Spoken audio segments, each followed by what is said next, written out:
What's up, everybody? Welcome back to the Martian MMA podcast. I am your host, and my name is John, and this week we are back with episode 104, where we will be analyzing and predicting the UFC 251 pay-per-view going down this Saturday, July 11, 2020, from Abu Dhabi, United Arab Emirates, also known as Fight Island, where the UFC will be taking place for the next several events.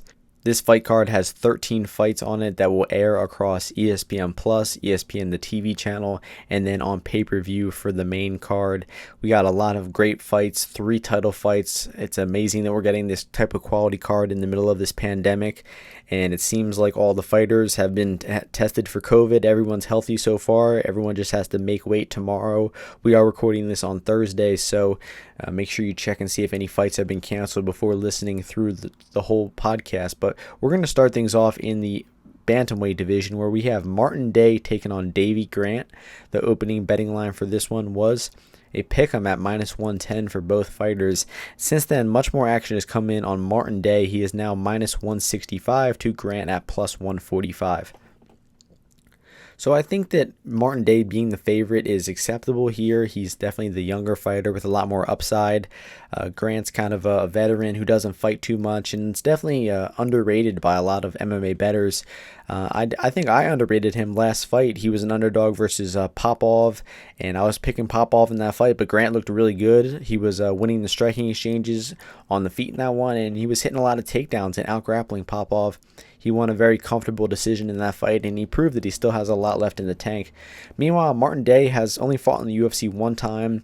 It was against Pingyang Liu, and he lost that fight via decision. To be honest, though, I thought Martin Day won round 1 and 2 of that fight, and he should have won the decision, but I think it took place in China, and Day honestly didn't put a convincing stamp on those rounds, so it's honestly not too unexpected that he lost that fight via decision. But in that fight, he showed a little bit of a suspect chin. He got dropped by a punch in round 3. He's been dropped and knocked out a few times before. He actually got knocked out by some guard, ground, and pound before, which is definitely a big concern. So I think that the chin of Day is a concern, and I think that the cardio is a bit of a concern as well. I think he tends to slow down in the second half of round 2 and definitely in round 3. He has some pretty good takedown defense. He's definitely been improving that. I think that was his biggest issue a few fights ago, and it looks like he's improving on that fight to fight, but I still think the takedown defense is a bit of a concern, and I think that there's just too many questions around Day to be betting him as a favorite. He's coming off of an 18-month layoff. He has a bit of a suspect chin, a bit of a suspect cardio, and does not have great defensive grappling, so all those factors are enough to just pass on Day's money line. And I think that Grant has a lot of advantages in this fight that might even cause you to bet on Grant at that +145 underdog price. I think he's the much better grappler of the two. He shot a lot of takedowns versus Popov, showed some decent top control, not really overly dominant top control, but if he's getting the fight to the floor, I think that he will get some top time versus Day here. And on the feet, I think this is just a very even matchup. They're both very similar strikers. They both tend to throw mostly kicks. They're both definitely kickers on the feet, and their boxing isn't bad either. They don't throw many punches, but when they do, they usually are effective. So on the feet in this one, I think it's going to be a close to 50-50, maybe a slight advantage to Day because he's just the younger, faster fighter. But when we're comparing the grappling of the two, I think that there's a pretty significant advantage to Grant in this one. So Martin Day is going to have to keep the fight standing. He's going to have to stuff takedowns, and he's going to have to be the more active and higher volume striker on the feet. And I just think that's a little too much to rely on for him to be betting him as a favorite. He has to stuff takedowns, stay on the feet, and outstrike Grant, while Grant has much more ways to win. So I agree with Day being the favorite. Maybe I think -130 would be more accurate for him. I give this fight like 55% chance to Day and 45% chance to Grant. But I'm actually going to side with the underdog Grant. I think that he hits takedowns. He's the slightly more effective striker on the feet, and he manages to scrape 2 out of 3 rounds to win this decision. It's going to be a close fight, close decision type of fight, but I'm going to side with the underdog Grant here, and I will probably end up betting him for about 1 unit. The next fight is in the women's bantamweight division. We have Vanessa Melo taking on Karol Rosa. The opening betting lines for this one was Rosa -210 to Melo +160. Right now we are seeing Rosa -245 to Melo +205. This is a pretty low-level fight. I don't have much interest in this one, so I'll try to keep it short. I think that Rosa is the much more well-rounded fighter, but she just gets hit a little bit too much for my liking to be confidently playing her at minus 200 or above.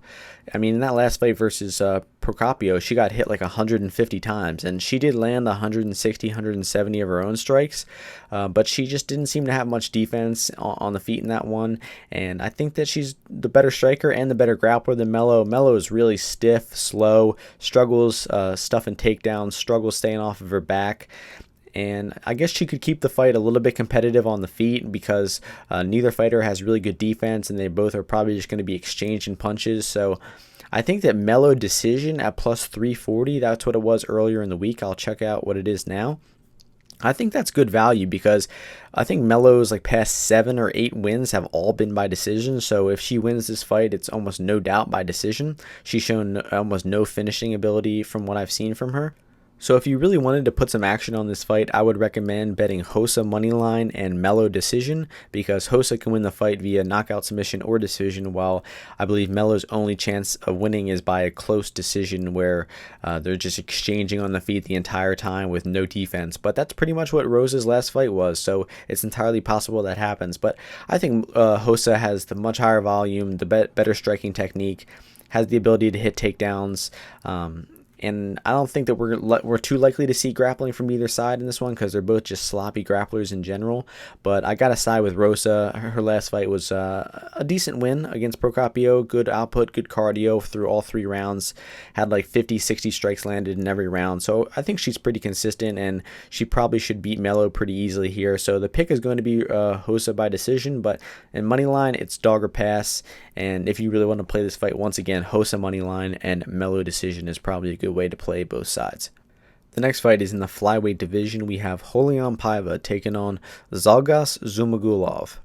The opening betting line for this one was Paiva the favorite at minus 115 to Zhumagulov minus 105, a near pick'em. And right now we are seeing Paiva minus 170 to Zhumagulov plus 150, so much more action coming in on Yan-Paiva, and I agree with that action. I think that Paiva is the much more proven fighter. He has the wins in the UFC over some decent competition as well. I believe that he beat Kaikar France. He got a nice knockout over Mark De La Rosa in his last fight. His boxing looks really, really sharp. I mean, Paiva has great takedown defense, really solid defensive grappling shown in the Kaikar France fight, and really high-level offensive striking shown in that Mark De La Rosa last fight. So I'm pretty high on Paiva. I rate him pretty highly. And what I saw from Zhumagulov is I was a bit underwhelmed, honestly. He's fought in some pretty tough competition over in Fight Nights Global in Russia, but I think a few of these fights, his most recent 2 fights, I thought he could have lost both of those fights, honestly. He has pretty bad takedown defense. He really struggles getting off of his back. Sometimes he can play guard and just stay on his back for way too long. And on the feet, I'm really unimpressed with his striking. I've seen very little effective striking out of him. He just seems like a more comfortable grappler and just hasn't really adapted to the striking very well. So you look on his record and you see, he's 7-1 in his past 8 fights. He's gotten decision wins over, recognizable fighters like Ali Bago-Utinov. You might think that Zhumagulov is like a blue chip prospect, but I think I've seen the opposite. I think he's very underwhelming, and I've not been impressed with him at all. And I think that Zhumagulov could really struggle with this 3-round fight. He's fought in 5-round fights in 3 or 4 fights in a row, and he's definitely gotten used to that type of style. Very similar to Alexei Konchenko, who's also a similar Russian fighter, who just couldn't really adapt to the UFC in terms of the 3-round fights. In terms of striking, I give a pretty significant advantage to Yan-Paiva in this one. So I think that Zhumagulov is going to have to hit takedowns if he wants to hit this fight, if he wants to win this fight. But from what I've seen of Paiva's defensive grappling, I think that he will be able to stuff takedowns, avoid getting stuck on his back, and avoid getting out-grappled by Zhumagulov. Because even if Zhumagulov gets you down, I have not seen a great top game from him. He does not have great control or submissions on the ground. So I think he could be in for a long night here. I'm actually pretty confident in Yan-Paiva in this one. I think he wins the striking exchanges on the feet, avoids getting taken down and stuck on his back, and he could even win this fight by finish because I think Zhumagulov will be outclassed on the feet and not really know what to do. So I think it's very possible that we see a knockout from Paiva in this one. And if Zhumagulov wins, it could be by some submission on the ground. Maybe he gets top position and keeps it for 3 rounds, but I would be really surprised by that because I just have not seen anything on tape from Zhumagulov to think that he can beat Paiva here. So the pick is going to be Volk-Holloway, and honestly, at minus 170, there's still value on his money line. The next fight takes place in the heavyweight division. We have Marcin Tybura taking on Maxim-Grishin. The opening betting line for this one was Tybura minus 145 to Grishin plus 115. Right now we are seeing Tybura minus 115 to Grishin minus 105. So more action coming in on Grishin. It's pretty much a near pick'em right now. And I agree with the action coming in on Grishin. I don't think that Tybura can be a favorite in this fight. Even though Grishin is a light heavyweight, he's moving up to heavyweight here on short notice. I've been impressed with what I've seen from him. I think that he is the more effective striker of the two. He's definitely going to have a big speed advantage over Tybura. Nothing incredible in terms of his power on the feet, but I don't think he really needs to have power in this situation. He just needs to have a good jab, a good leg kick, and he's going to be the better athlete, the more agile guy, and Right off the bat, I favor Grishin because of his movement and because of his length. I think that Tybura is really struggling to outstrike people in this stage of his career. He looked terrible versus Shamil, got knocked out in that fight, came out and got knocked out by Sakai in about 60 seconds, and was even losing some striking exchanges to Sergey Spivak in his last fight before he adapted and started hitting takedowns and out-grappling Spivak to win that fight via decision. So Tybura definitely had a decent comeback win in his last fight over Spivak, but I think that he still showed a lot of the same weaknesses that he did in the previous fights. He just looks slow on the feet. He does not look to avoid punches very well on the feet at all. So I think that Tybura is going to need to hit takedowns in this fight to win, and I've seen enough takedown defense from Grishin to believe that he can avoid getting taken down, avoid getting stuck on his back, and likely outstrikes Tybura on the feet on his way to a decision or possible knockout. And Grishin has defended a lot of takedowns in the Jordan Johnson fights. He did get pushed up against the cage a lot. He did get taken down a few times, but he didn't really give up dominant positions. He didn't let Johnson get on top for very long, and he was able to separate. He was able to get back up to his feet and land the more effective strikes, and actually won a few of those rounds despite him getting cage pushed or out-grappled for 2 to 3 minutes each round. So I think that's what happens here. We might see Tybura looking to cage push and looking to hit takedowns, but Grishin's going to defend, and he's going to separate, and he's going to land the more effective strikes, and he's going to probably win these rounds by being the more effective striker and avoiding the offensive grappling of Tybura here. So it's not the most confident pick because it's Grishin's UFC debut. It's short notice. It's at heavyweight, which is not his natural weight class. But I think I've seen enough weaknesses from Tybura, and I've seen enough advantages for Grishin in this fight that I think that he wins this fight. So the pick is going to be Grishin by decision. I think it's more likely the knockout because I just haven't been impressed with Grishin's power. But with the way Tybura has been absorbing strikes on the feet lately, I would not be surprised by a Grishin knockout. So and my pick in this one is going to be Grishin by decision, and at minus 105, there is value on Grishin. The next fight takes place in the lightweight division. We have Leonardo Santos taking on Roman Bogatov.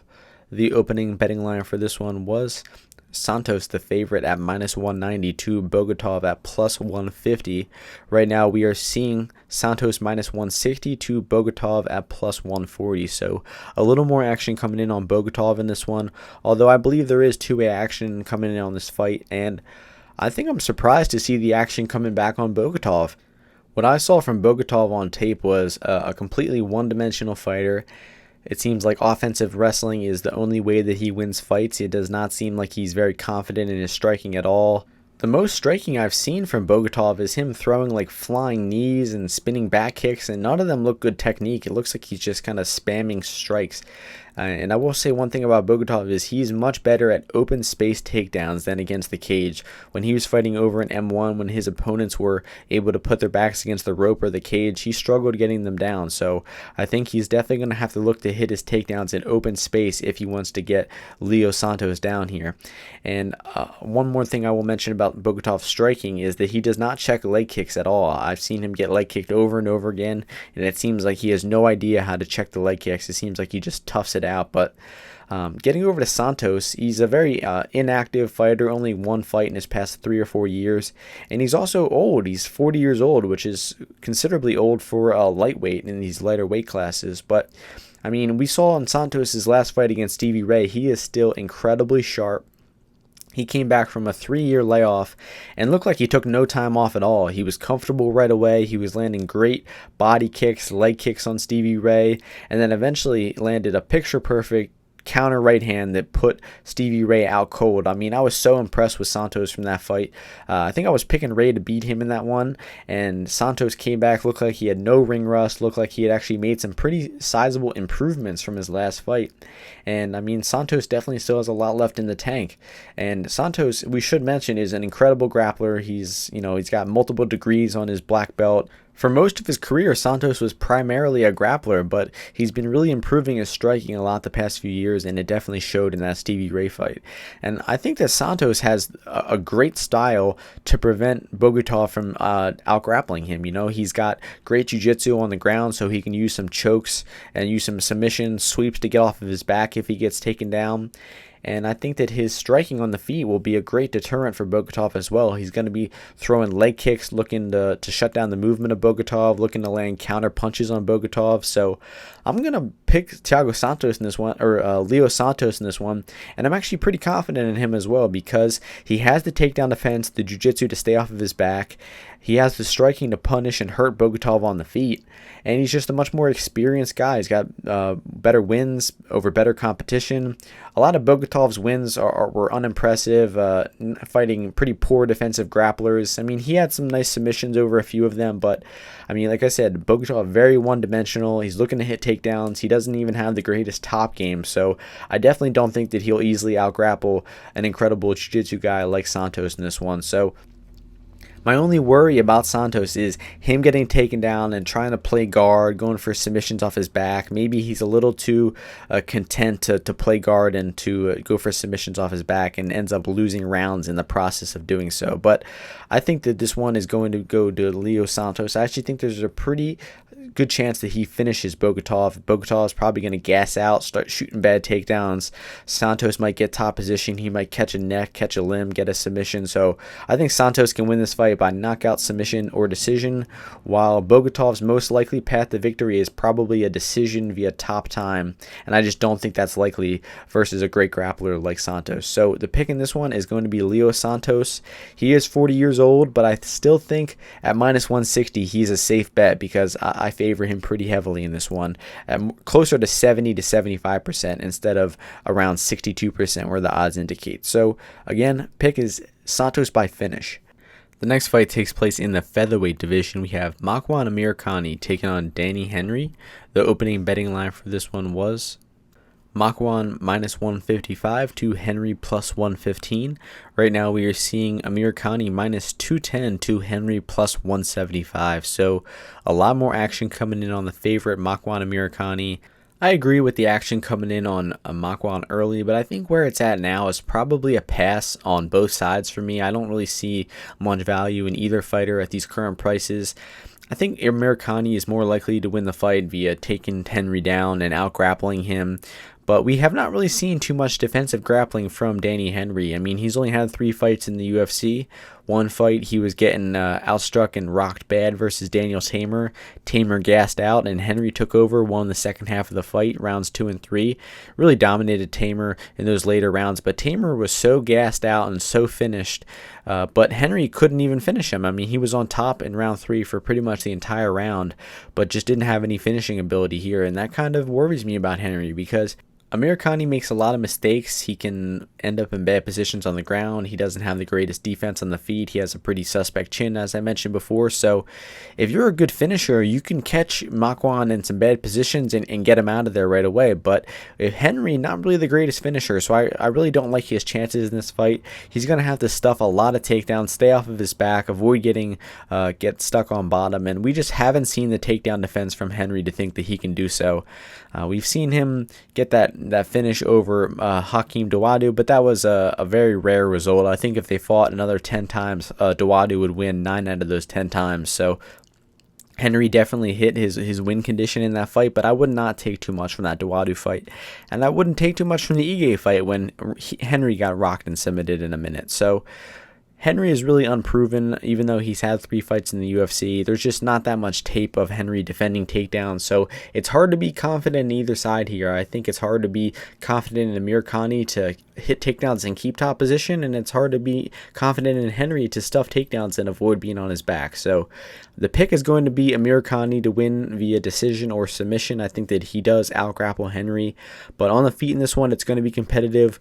Henry could be winning these exchanges, hurting Amirikhani with punches, and the fight could definitely go either way. So it's not a confident pick, but the pick is going to be Amirikhani by decision. Might even see a submission from Makwan, and this would be a good live betting spot. I mean, if Amirikhani expends a lot of energy in round 1, maybe look to live bet Henry to win that fight and to come back like he did versus Tamer not too long ago. So the pick in this one is going to be Amirikhani by decision, but it's dog or pass at these odds.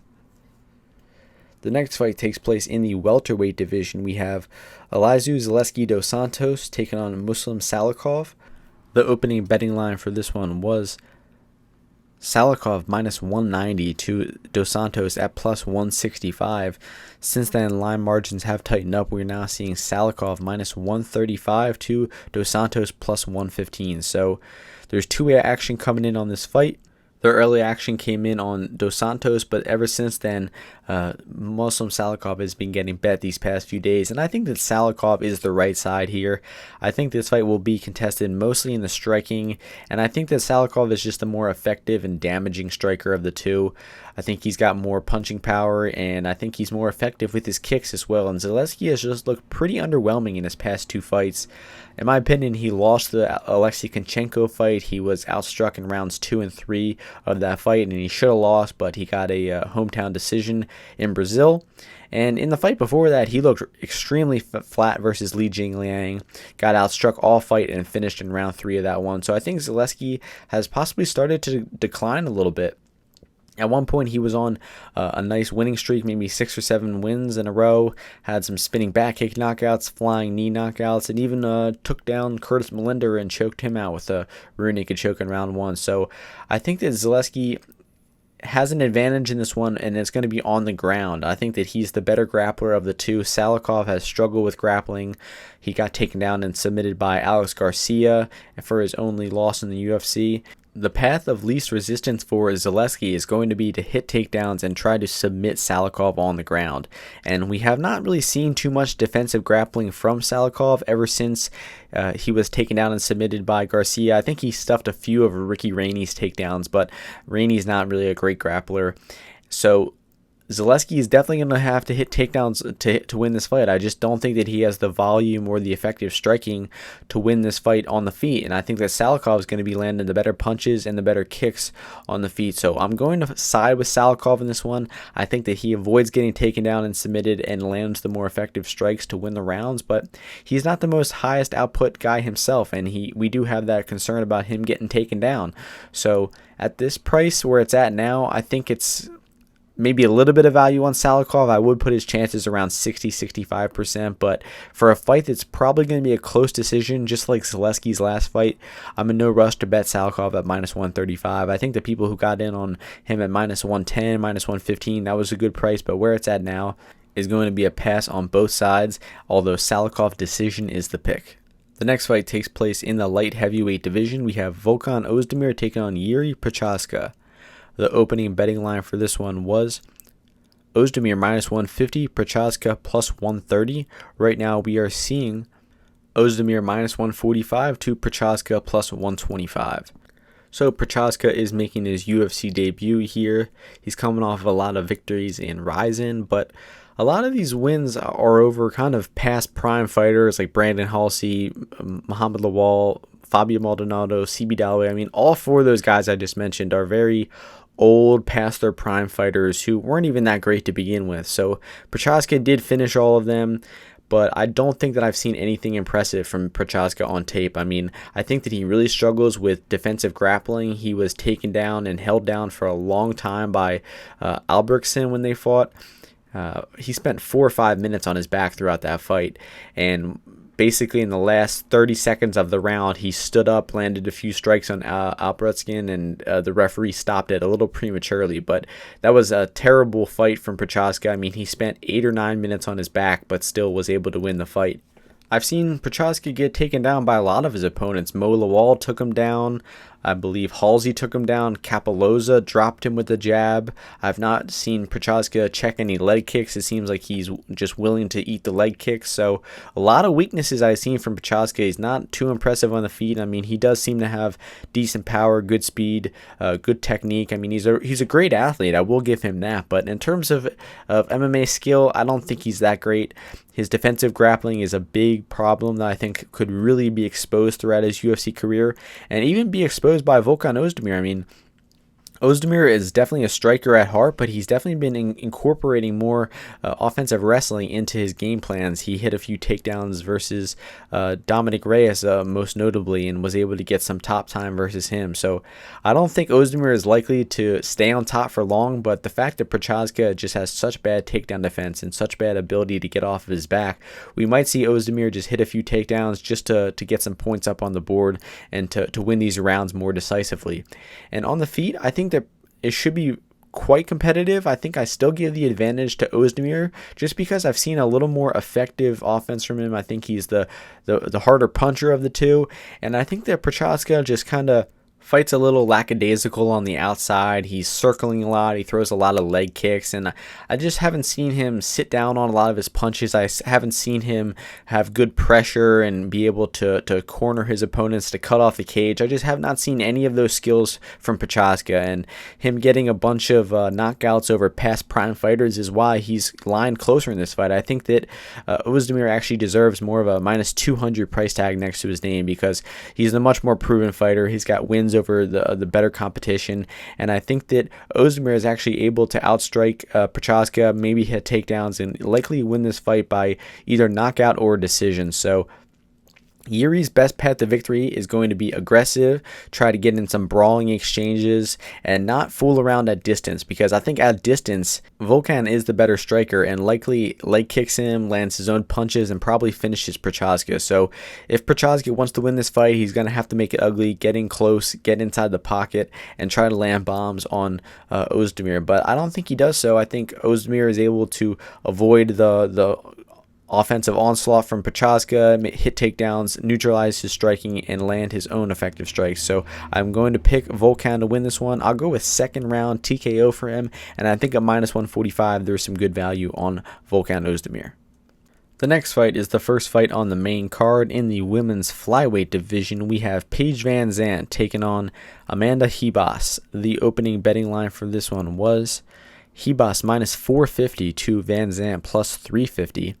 Right now we are seeing Ribas minus 750 to Van Zandt plus 525. So Ribas opened up as a massive favorite, and she is still getting bet as a massive favorite. People are throwing her in parlays, betting her straight, all types of stuff. But I will say where the line is at now, it's dog or pass. I think that Amanda Ribas should win the fight. She's better everywhere, better striker by a pretty wide margin, and I think she's the more effective grappler too. We've seen Ribas hit her own takedowns, stay on top, submit opponents. We've seen her stuff takedowns from Mackenzie Dern, get off of her back. Paige Van Zandt has been pretty inactive for the past 2 years, and her most recent fight was against Rachel Ostovich about 18 months ago, and she was getting taken down and dominated by Ostovich early. She was playing guard, not trying to get off of her back, going for guard submissions, and Ostovich was kind of dominating from top position. She won round one really convincingly, was on top for over 4 minutes. And Van Zandt was walking into right hands from Ostovich. She even got taken down again in round two. It looked like Ostovich was on her way to winning a decisive decision, but Ostovich went for a sloppy armbar attack or something, ended up on bottom. Van Zandt took her back and was able to get a sloppy armbar from Ostovich's back. I mean, it was just a really, really sloppy fight. Ostovich was in total control and managed to lose the fight and let it slip through her fingers. So not a really impressive victory from Van Zandt at all. She looked pretty bad in that one. Meanwhile, Ribas has only had a few fights in the UFC, but she's looking better and better every fight. I think that she'll be the much more effective striker. She'll probably hit takedowns and dominate Paige Van Zandt on the mat. So the pick is going to be Ribas by decision. I haven't seen too much finishing ability from Ribas besides the rear naked choke she got over Whitmire. I think that Van Zandt is tough enough and is scrambly enough on the ground to not get totally wiped out. But we could see a submission. We could see a TKO from Ribas. She really can win the fight in whatever way she wants. And the only way I see Paige Van Zandt winning is getting in some crazy grappling exchange where she takes it back and gets a submission, maybe lands some wild strike on the feet, like a flying head kick like versus Beck Rawlings. But I think the chances are extremely low. And I think that at minus or even at plus 525, there's really not much value. Maybe if she's plus 600, maybe throw a quarter of a unit, half a unit on Van Zandt, just because it's women's MMA and minus 1,000 favorites never work out right. So the pick is Ribas by decision. I think she dominates, but it's going to be dog or pass in terms of the betting line. The next fight takes place in the women's strawweight division. We have Jessica Andrade taking on Rose Namajunas. The opening betting line for this one was Namajunas minus 170 to Andrade plus 145. Right now we are seeing Namajunas minus 220 to Andrade plus 180. So this is a rematch of the title fight from last May. That fight was a closer betting line. I think Andrade was a slight favorite going into that fight, minus 120, and Namajunas was plus 100. Andrade won the fight as a favorite and is now an underdog in the rematch. And it sounds crazy, but when you rewatch that first fight, you realize that Rose was in complete control of the fight. She was outstriking and hurting Andrade right away. She dropped her with a knee in round one, dominated round one. She was stuffing the takedowns of Andrade. Andrade was trying to pick her up and slam her for the first few times, and Namajunas was doing well defending, but sooner or later in the second round, after multiple takedown attempts, Andrade just picked Namajunas up and slammed her on her neck and knocked her out. Probably one of the craziest knockouts in UFC history, especially when you consider it took place in a championship main event on a pay-per-view too. It's just such a rare outcome that Andrade was totally outclassed on the feet, couldn't take her down, couldn't touch her in the striking. So Andrade just lifts her up and slams her on her head, and it worked. She won. But that's why you see her as an underdog here, is because that's not really a replicable outcome. I mean, she was getting dominated throughout that fight and was lucky enough to lift Rose and to slam her. And I just don't think that's a very replicable thing. You can't hit that at a high percentage. And the fight being 3 rounds instead of 5 rounds also favors Rose Namajunas in this one, because Andrade is just so tough, and she just marches forward with nonstop pressure. Andrade has been notoriously durable throughout her career, but in her last fight against Weili Zhang, she fought like an idiot, went out there throwing bombs with no defense, got hurt with the punch and swarmed with some offense and got finished in round 1. But that was in the first 60 seconds, and I don't think we really learned too much from that fight. So talking about the rematch here, I think you have to favor Rose Namajunas because she just proved that she's the much better fighter in that first fight. And if it weren't for that crazy outcome where she got picked up and slammed on her head, she probably would have won that fight. So if Rose Namajunas can adjust her takedown defense a little bit so she doesn't cling on to that Kimura and give Andrade the opportunity to lift and slam her, she should be able to avoid the takedowns of Andrade. And on the feet, Andrade was completely unable to touch Rose at all. I mean, she might have hit her with a few leg kicks, but her punches were missing by a mile. She just had no setup to her punches. And I mean, that's been the story of Andrade's career. She's never been a good striker. She just marches forward with nonstop pressure and throws volume. But Rose is smart enough. She's good enough to avoid that. She has good lateral movement. She can move backwards and avoid that predictable offense of Andrade. But if I were Andrade, what I would want to do is throw a ton of leg kicks. I mean, you couldn't hit her with the punches. So if you slam leg kicks and try to limit Rose's movement, that's how you get her less mobile. That's how you start landing your own strikes and possibly looking to hit takedowns or slam her again. I mean, we might see Andrade look to slam her as like a consistent path to victory, but you definitely cannot rely on Andrade slamming Rose again if you're betting on her. But looking at the money line in this one, I think it's kind of crazy that Andrade is this much of an underdog, considering she still won the first fight, and she has a chance to win this one as well. So I see a lot of people betting on Andrade's money line, but I think the smarter bet is Andrade's no scorecards if you have access to that on 5 Dimes or Top Sport in Australia. No scorecards means that if Andrade wins by finish, you win. If she loses by finish, you lose. But if the fight goes to the decision, you get your money back. And why that's a good bet in this fight is because I believe that Namajunas is much more likely to win a decision if it goes to the scorecards. Like if it goes to the scorecards out of 10 times, I think Namajunas wins 8 out of 10 times. But if it ends by finish, I think that Andrade is the more likely finisher of the two. So that's why no scorecards is a good bet here. I believe I placed 1.25 units on Andrade no scorecards at plus 220, which are great odds. So in my opinion, the best bet of the fight is going to be Andrade no scorecards. If you don't have access to that, go with Andrade money line. But in terms of a pure pick goes, I'm going to side with Rose Namajunas. I think that she makes the adjustments necessary to avoid getting slammed. I think she continues to outstrike Andrade in the feet, modifies her takedown defense a little bit so she's not as likely to get slammed, and likely avoids the takedown, avoids the telegraphed offense of Andrade, and outclasses her, moves backwards, jabs her, lights her up with straight punches and knees like she was doing the first fight, and likely wins by decision. I'm going to go with Rose Namajunas to win 29-28. I think that Rose probably gets up on the scorecards in the first 2 rounds and maybe takes round 3 off, just moves backwards a lot and tries not to get in any risky exchanges like the first fight. So the pick for me is going to be Namajunas by decision, and the bet is going to be Andrade no scorecards. The next fight is for the vacant UFC Bantamweight Championship between Petr Yan and Jose Aldo. The opening betting line for this one was Yan minus 240 to Aldo plus 205. Right now we are seeing Yan minus 200 to Aldo plus 170. Very polarizing fight for me.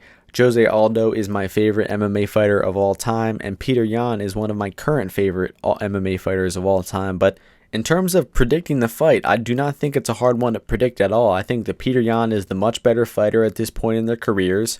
Aldo is past his prime. He's not fighting at his natural weight class. He looked clearly declined versus Moraes last fight, and I think that this is a little bit too late for Jose Aldo. I think that if Aldo had fought Petr Yan from 2011 to 2017, I think I would have confidently picked Jose Aldo, but the fact that he is dropping down weight class, he's late into his career, he's been losing fights, he's been looking less and less like the classic prime Jose Aldo. I just think that all the signs are pointing to Petr Yan winning this fight. At one point in time, Jose Aldo had devastating leg kicks. He had amazing footwork and able to defend takedowns, defend getting pushed up against the cage. He had great defensive boxing.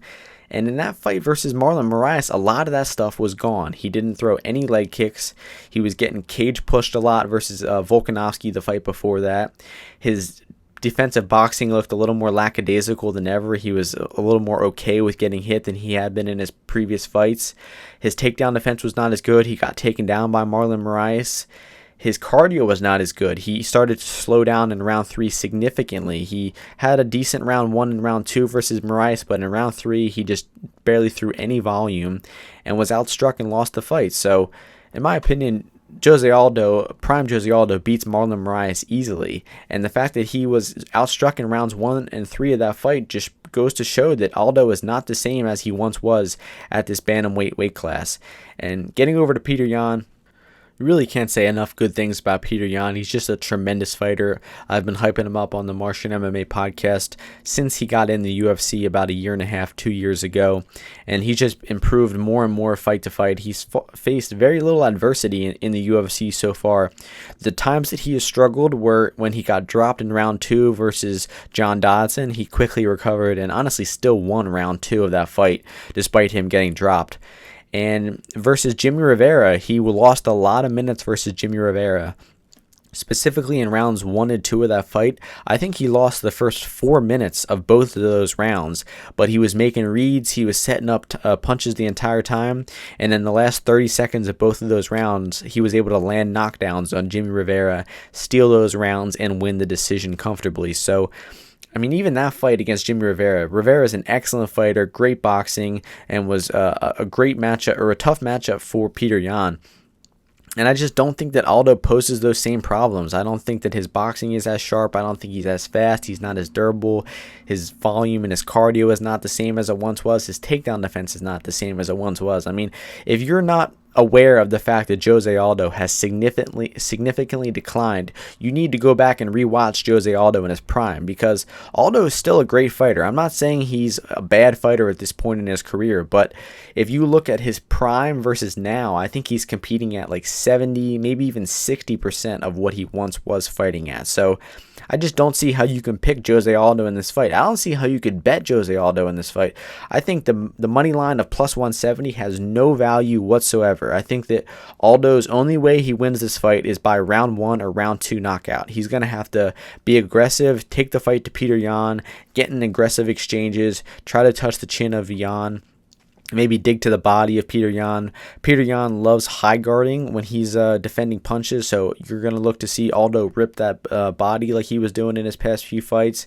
Maybe even incorporate the leg kicks back into it, but you just can't rely on Aldo doing this stuff, because he's largely abandoned his leg kicks, and he has gone for the finish early in a few of his fights, like the Stevens fight, the Moicano fight, but those were at 45. Those were 2 losses ago, and I just don't think he's the same anymore. So I think that Aldo either wins by round 1 or round 2 knockout, or Yan wins by knockout in round 3, 4, and 5. I think that this fight going to the decision is extremely rare. Aldo has not been to a 5-round decision since July of 2016, and with the way he's been looking late in fights lately, I just don't see any way he survives rounds 4 and 5 versus Peter Yan. Unless Peter Yan is extremely tentative, already has a big lead, doesn't want to go for the finish, maybe shows a little bit too much respect to Aldo, but I still think Yan does get the finish in rounds 3, 4, and 5. I think it's likely round 3 or 4. I would be really, really shocked to see this one go into a round 5. And, you know, as much as I'm talking, I'm not trying to disrespect Aldo. As I've said, he's my favorite fighter of all time. That's why I'm being so critical of him. And if he were to pull off this win, I would be ecstatic. I would be amazed. And my bets on this fight are fight ends by knockout and fight doesn't go the distance. So I would still profit if Aldo won, but I think it's extremely unlikely. I think that Yan avoids that early storm of Aldo, is able to punish Aldo with counter punches, and eventually knocks out Jose Aldo in rounds 3 or 4. So the pick for me is going to be Yan by 3rd round knockout.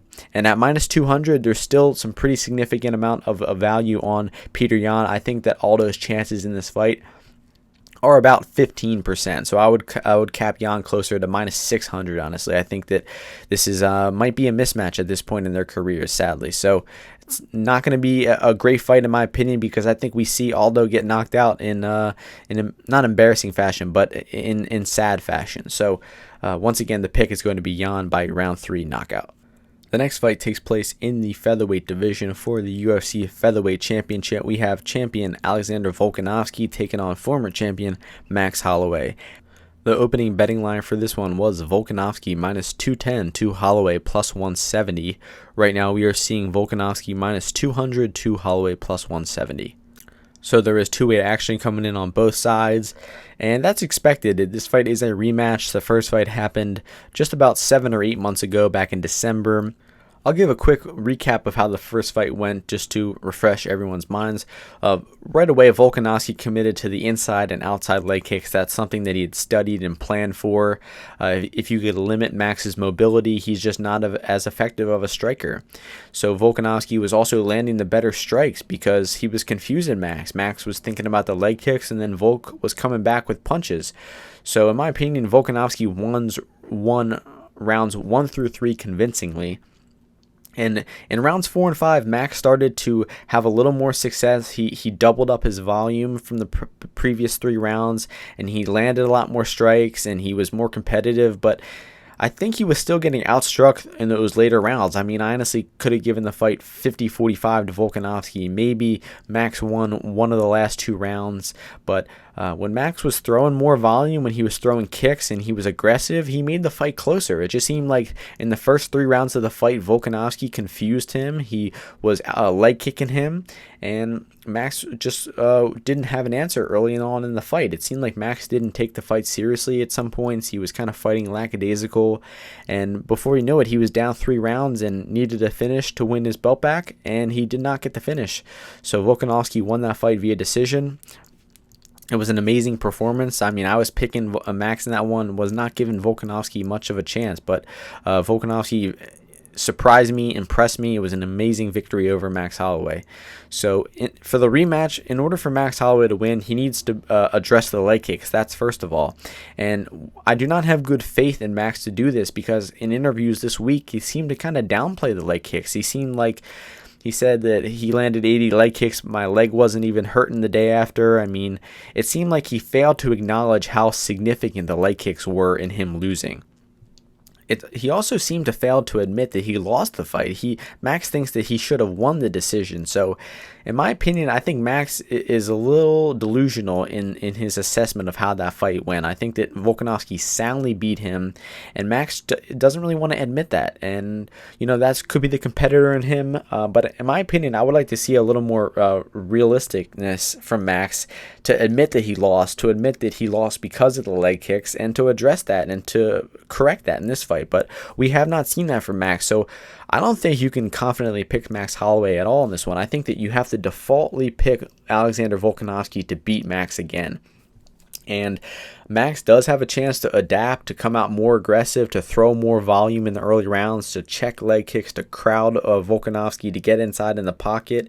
That's how he has to win. But I think Volkanovski is such a smart fighter. He's fighting out of such a great camp in City Kickboxing. They prepared for Max so well in the first fight. I think you have to defaultly trust them to execute another great game plan over Max Holloway and beat him. So, in my opinion, the pick is going to be Volkanovski by decision.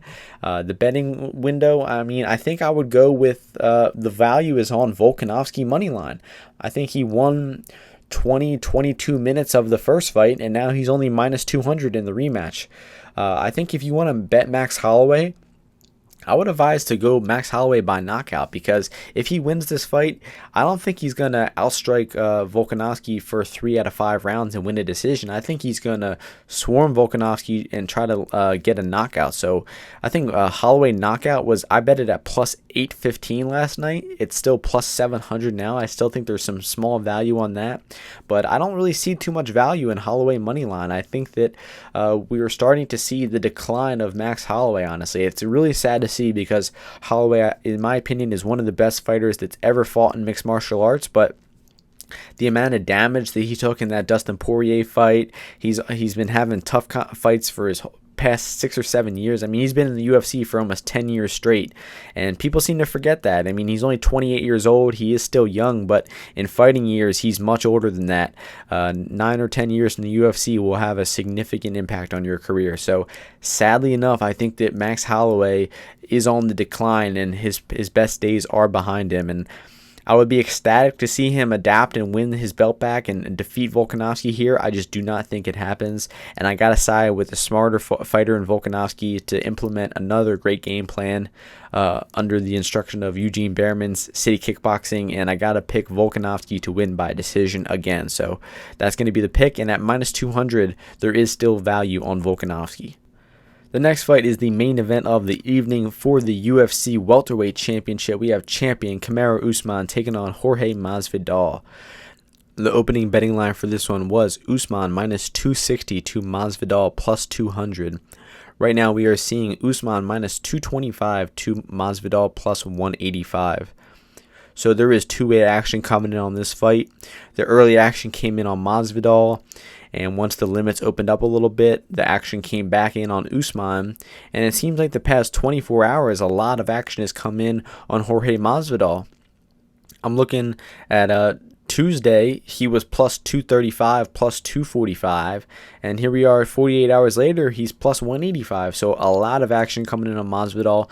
I've also seen some tweets from sportsbooks saying that like 90% of the bets coming in are on Jorge Masvidal. So a lot of casual money, a lot of fun money is coming in on Masvidal.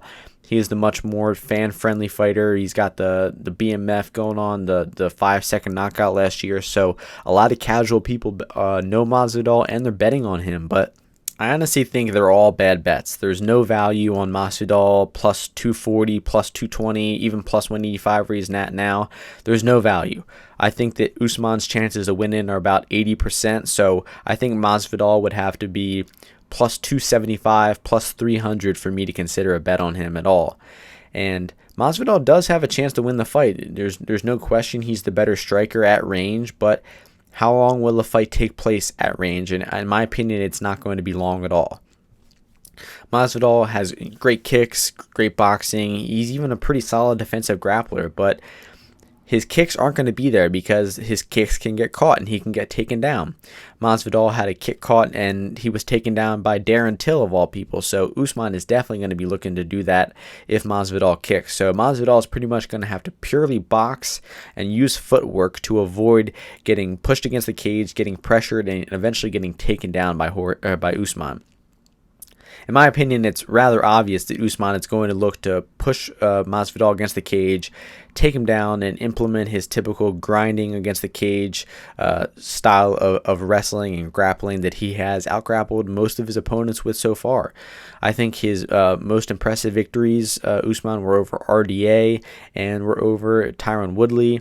Even his last win over Colby Covington, he showed a lot of depth in that fight. He showed extremely high output, good cardio, solid chin. I mean, he got hit with a lot of strikes on the feet in that fight, but don't let that fool you that Usman is going to stay at kicking range and just get hit with strikes here, because Masvidal is a much harder hitter than Colby Covington, and Usman is not going to be able to just hang out at kicking range and have a competitive kickboxing fight with Masvidal, because he will be at chance or at risk for getting knocked out. Masvidal hits pretty hard. He's got real power in his hands, and we have seen good durability from Usman, but we have not seen great defensive striking. So the prolonged striking exchanges will be won by Jorge Masvidal, no doubt, but the fight just won't be contested at range for long, in my opinion. I think Usman immediately is going to be pressuring, looking to get Masvidal on the back foot, looking to shoot takedowns, to get Masvidal against the cage, to grind him out, and to just do what he does best, and that's just grind people out against the fence. That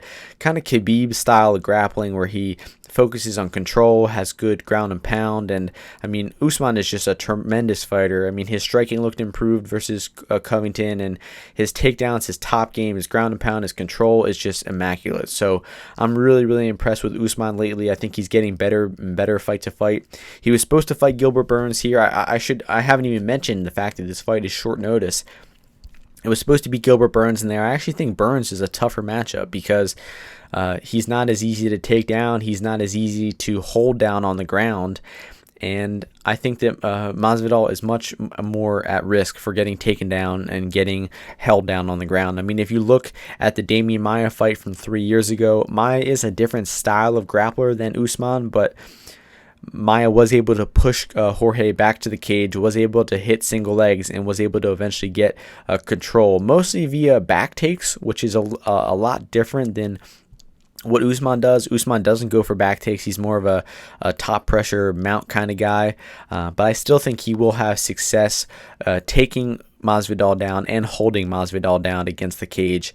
And we could see Masvidal get back up to his feet a few times. He might land some good strikes in the feet and maybe force Usman to shoot takedowns. But I think Usman will hit those takedowns. He will keep Masvidal down and likely drown Masvidal. And by rounds 3, 4, and 5, I think it should be pretty much domination by Usman. And if Jorge wants to win, it's going to have to be by a rounds 1 or 2 finish. So the pick in this one for me is going to be Usman by decision. I think that I haven't seen enough finishing ability. He just doesn't chase finishes on the ground much. So if he's hitting takedowns, I more expect it to be like him just sitting on top in half guard, landing some weak punches, and definitively winning the rounds like he did versus Tyron Woodley not that long ago. So the pick for me is going to be Kamaru Usman to retain his title and to win this fight by decision. It's going to be a fun fight, and you're going to be nervous during those striking exchanges on the feet, but I just think that it's inevitable that that Masvidal starts taking backward steps, starts backing himself up to the cage, gets taken down, and out-grappled throughout the fight. So in terms of the betting window, Usman's money line is playable. Minus 225 is great value. I wouldn't bet it yet, though, because it seems like this fun money, this casual money is just pouring in on Masvidal. And eventually, the big action, the big bettors are going to come in on Usman. So I would look to hit Usman in the next 24 hours if you're looking to bet him, because this is probably as good as his price gets at minus 225. So in terms of bets for the entire card, I do not have that much action on the card yet. I will be likely betting Leo Santos as the favorite, betting Paiva as a favorite, Oezdemir as a favorite. The biggest bets of the card I have are on Yan-Aldo ends by KO. Yan-Aldo does not go the distance. I have a bet on Andrade, no scorecards. And I will update all of my final bets on my Bet MMA tips page. You can find that in my Twitter, in the description of the YouTube videos. I am Martian MMA on Bet MMA tips. That's where you can see all my track plays.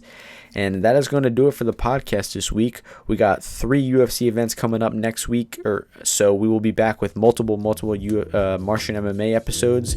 And I hope you all enjoy the card this weekend, and I will see you next week. Peace.